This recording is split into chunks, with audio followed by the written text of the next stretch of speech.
আল্লাহর হাবিব সাল্লাল্লাহু আলাইহি ওয়াসাল্লাম যখন হেরা গুহাতে ধ্যানমগ্ন অবস্থায় ছিলেন, জিবরাইল আমিন আসলেন, আল্লাহর হাবিব সাল্লাল্লাহু আলাইহি ওয়াসাল্লামকে সালাম জানালেন।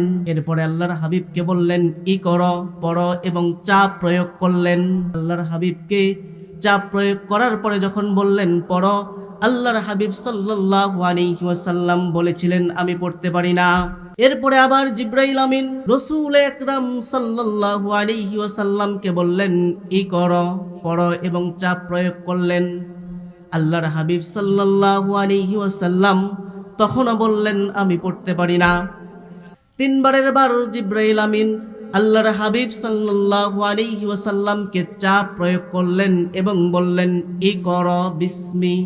সঙ্গে সঙ্গে বিশ্বনবী মুহাম্মদ রাসূলুল্লাহ সাল্লাল্লাহু আলাইহি ওয়াসাল্লাম বললেন, ই করো বিস্মি রব্বিকাল্লাযী খলাক। কুরআনুল কারীমের নাজিল শুরু হয়ে গেল।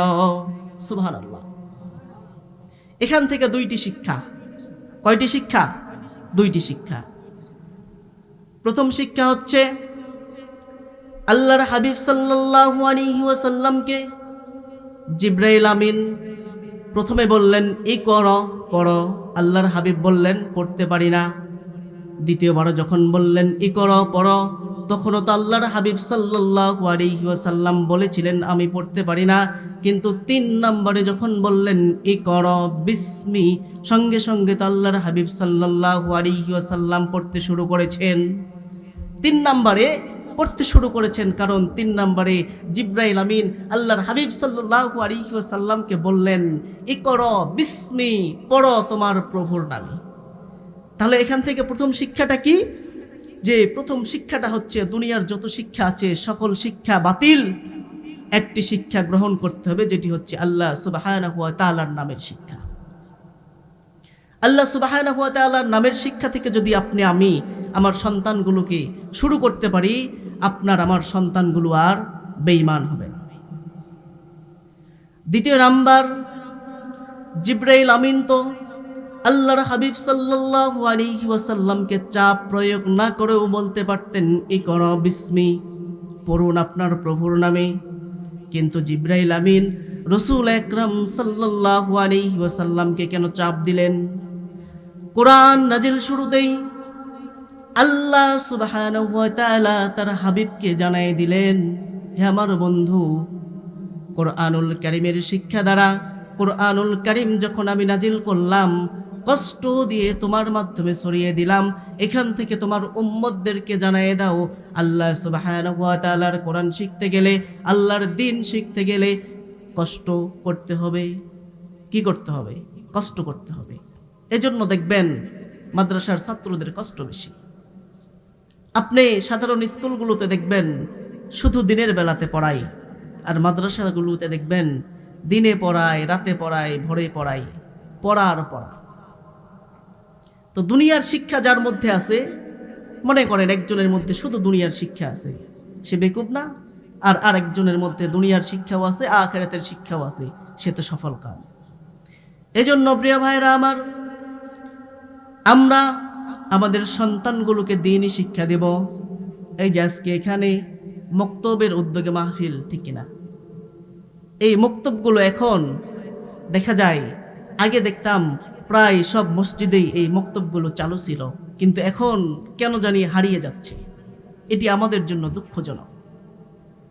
আপনি আপনার সন্তানকে কিন্ডারগার্টেনে দিবেন, প্রাইমারিতে দিবেন, সমস্যা নাই, কিন্তু আপনার বাচ্চাটাকে সকালবেলা 1 ঘন্টায় মক্তবে দিবেন। অন্তত আপনার বাচ্চা এই কোরআনুল কারীমটা পড়া শিখবে। বলুন ঠিক কিনা?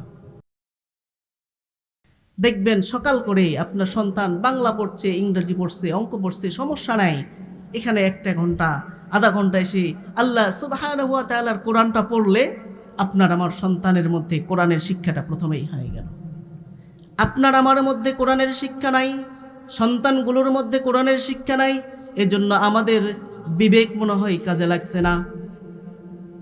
আজকের ঘটনা অথবা গতকালের ঘটনা, আপনাদের মঙ্গলবাড়ি বাজার আছে না? চিনেন তো? আজকের ঘটনা এটা।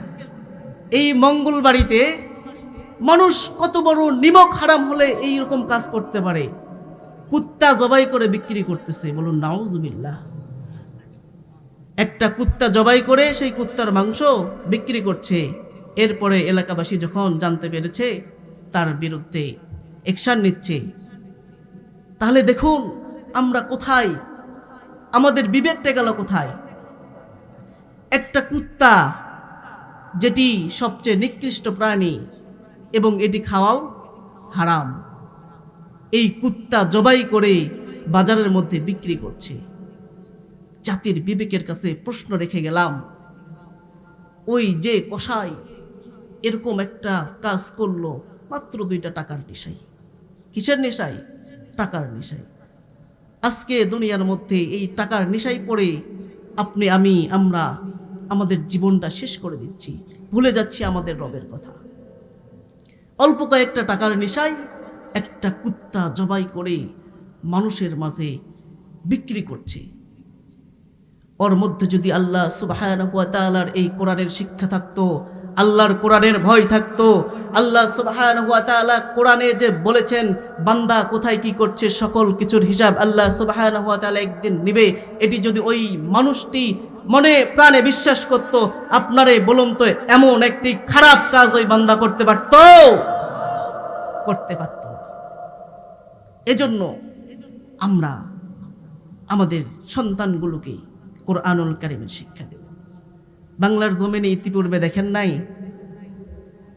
রাস্তার টাকা মেরে খায়, ব্রিজের মধ্যে রডের বদলে বাঁশ ঢুকায়। এমন ইঞ্জিনিয়ার বাংলাদেশে আছে না? নাই, আছে। কিন্তু এটি দোষ কার? এটি দোষ আপনার আমার।